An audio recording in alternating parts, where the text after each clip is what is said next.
রাধে রাধে বন্ধুরা, আজকে আমি তোমাদের সাথে আমার একটা কথা শেয়ার করব। তার আগে বলছি, কেমন আছো সবাই? আশা করছি সবাই ভালো আছো। এখানে আমাদের বোনের বান্ধবী এসেছিল, আর তারপর আমি স্নান করার জন্য বসেছিলাম। এখানে আমাদের ভাই স্নান করছিল, তাই ওর স্নানের পরে আমি চলে যাই স্নান করার জন্য। স্নান করে আসি, আর তারপর এখানে দুপুরে রান্নার জন্য রেডি করা হচ্ছিল। আর এখানে আজকে আমি কোনো রকম হেল্প করিনি।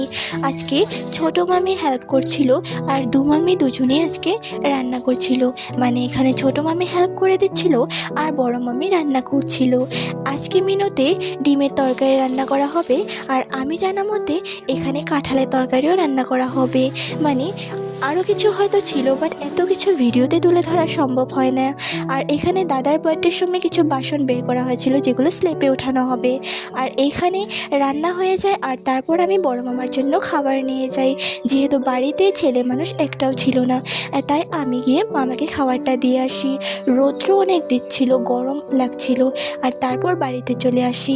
আর এখানে তোমাদেরকে বলছি যে আমি একটা কথা বলতে চাইছিলাম না, যেটা আমি তোমাদের ভিডিও শুরুতে বলেছিলাম।